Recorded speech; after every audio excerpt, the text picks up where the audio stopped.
ертеде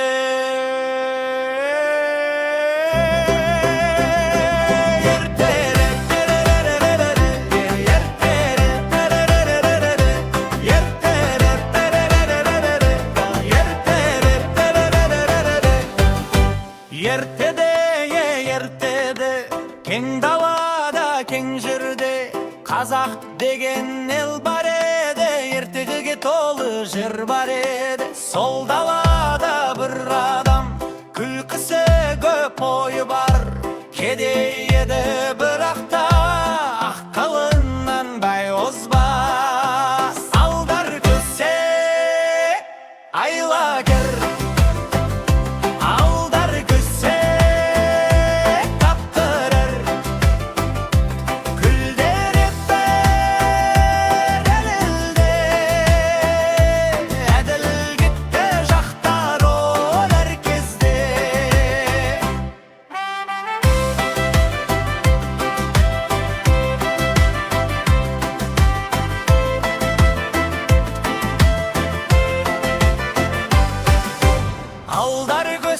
таңмен тұрды, күнге қарап күлімдеді. Бүгін тағы бір жақсылық, бір сабақ болсын деп білді. Шапаны жұқа, қалтасы бос, бірақ жүрегі алтыннан да қымбат дос. Балалар оны жақсы көрді, ауыл халқы құрметтеді, өйткені қашан әлсіз жанды ренжітпеді. Алдар көсе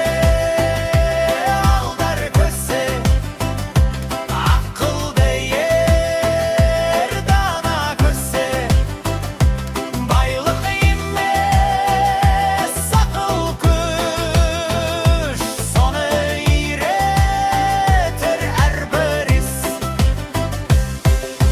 Алдар ауылға келді де аста